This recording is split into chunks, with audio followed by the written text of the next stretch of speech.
This is the full story of how the Biafran Head of State, Chukwuemeka Odumegwu Ojukwu, executed Victor Banjo, Emmanuel Ifeajuna, and two other Biafrans in September 1967.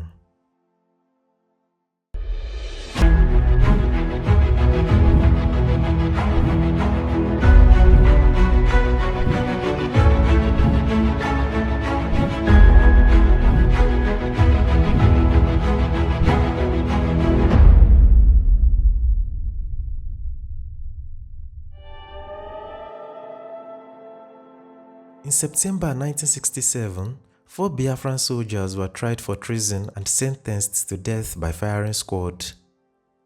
The soldiers were Colonels Victor Banjo and Emmanuel Ifeajuna, Philip Alale, and Samuel Agbam, who was a Nigerian Foreign Service officer. They were part of Wole Soyinka's inspired Third Force Group that was stiffly opposed by the Nigerian Head of State, Major General Yakubu Gowon, and his Biafran rival, Colonel Emeka Ojukwu. In the end, they were declared enemies of the state of Biafra, tried, sentenced to death, and executed. But what really led to their execution?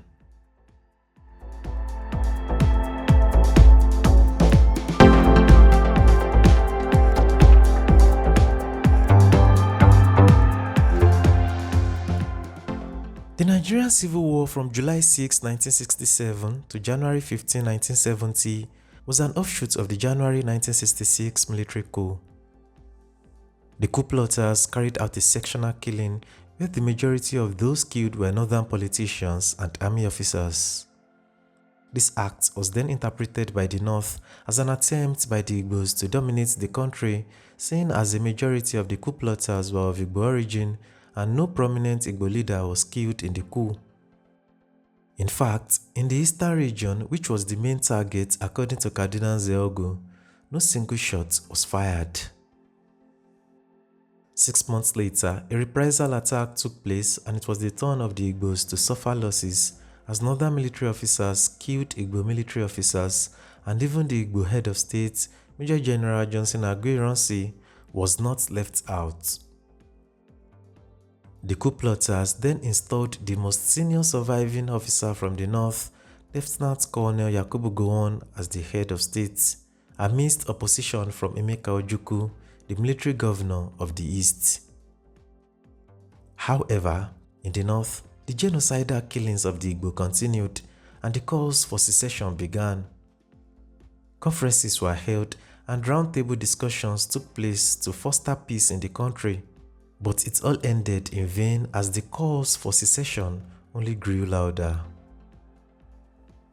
Ojukwu had to order all Igbos to return to the east from all parts of the country, especially the north, to secure their safety, and was slowly making plans from their exits from Nigeria. He also advised non-Igbos to leave the east. Finally, on May 30, 1967, Ojukwu declared the independence of the eastern region from Nigeria and named it the Republic of Biafra. As a result, a civil war broke out which led to an estimated death of about 1 million people.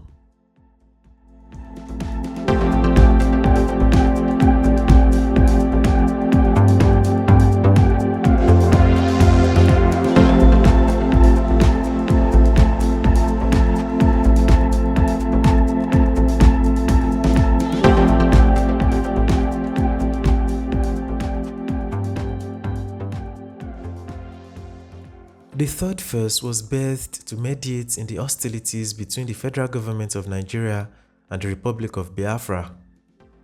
It was a neutral force aimed at coming up with concrete proposals on how to neutralize the position of both fighting sides, which could be presented to the international community to help foster an agreement and put an end to the war. The unity of the country was their top agenda. Their proposals included a ceasefire, an end to secession talks, and the restoration of the country's unity under a progressive government. As the leader of the third phase, Soyinka met secretly with Ojukwu to put forth the proposals, but his pleas fell on deaf ears. He also planned to meet with Gowon, but his request was denied. Wole Soyinka also served as an emissary for Banjo when they met at Ore, as the latter had led his liberation army to capture the Midwest and was on his way to do the same to Lagos. Soyinka's frolicking with Nigeria's enemy, as it were, was an eyesore to Gowon, and he was imprisoned until the latter stages of the war. On the Biafran side, members of the Third Force, Victor Banjo, Emmanuel Ifeajuna, Philip Alale, and Samuel Agbam, the only civilian to be actively involved in the January coup, suffered a worse fate than Soyinka in their quest to put an end to the war. A tribunal found the quartet of Banjo, Ifeajuna, Alale, and Agbam guilty of treason against Biafra. On September 22 and 25, 1967, they faced a firing squad and were executed. Thus, the killing of these officers brought to a screeching halt the fervent efforts of the Third Force to end the war. But what was the bone of contention between Banjo and Ojukwu?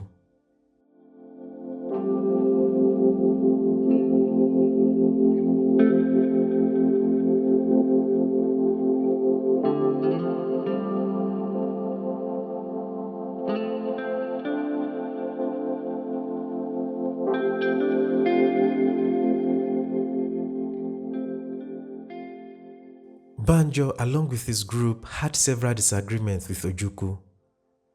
Firstly, they had different interpretations of the expected outcome of the war. While Ojukwu wanted to invade the Midwest, declare the region a republic, and defend it like Biafra, Banjo was looking beyond the boundaries of the Midwest, preferring to move over the Niger-Benue confluence, get the support of the Yoruba people, dislodge the seat of power in Lagos, and build a united Nigeria under progressive forces. Ojukwu was, however, insistent on the freedom of the southern region from the north. Secondly, after the fall of the Midwest by the Liberation Army led by Banjo, Ojukwu rejected the latter's choice of who should govern the region. Banjo proposed the appointment of Lieutenant Colonel Tremel and his Shekiri man to head the region, but Ojukwu appointed Major Albert Okonkwo, an Igbo man. Banjo had the foresight that an Igbo governor would indicate an Igbo domination of the region, which the people might not readily welcome. But if one of their own was in charge, the people would be receptive to the Biafran struggle. In the end, Banjo's choice would have been the best option because the people of the region fought against the presence of the Biafran soldiers in their locality and were hostile to them. Thirdly, the delay by the Liberation Army in going to capture Lagos when it was still vulnerable was another bone of contention between Banjo and Ojukwu. Many accounts have testified to the fact that Banjo's hesitance in going to capture Lagos and the time wasted cost the Biafrans the war, as taking over Lagos would have had a significant impact on how the war panned out. Despite these glaring facts, Banjo strongly believed that Ojukwu was not fully equipped to fight the war, as he was the only one who knew where the weapons were kept and they were not readily available. Also, clothes, food, and other essentials were in short supply. Banjo therefore believed that instead of fighting with the West, they should be persuaded to join the movement to strengthen the Biafran army.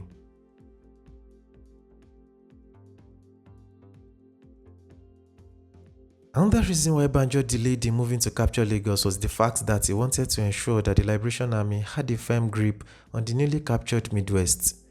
He addressed the people over the radio, stating that he was not in support of secession, but wanted everyone to see why cooperation with the Liberation Army was important in the grand scheme of things, which was the liberation of Nigeria. After the Nigerian forces moved in and recaptured the Midwest, Banjo came up with a political solution to the direction of the war, refusing to be weighed down by their loss, even though Ojukwu still wanted the war to go on. It was reported that Banjo met with Gowon to ask for a dialogue between the warring parties, but it was an unsuccessful endeavor.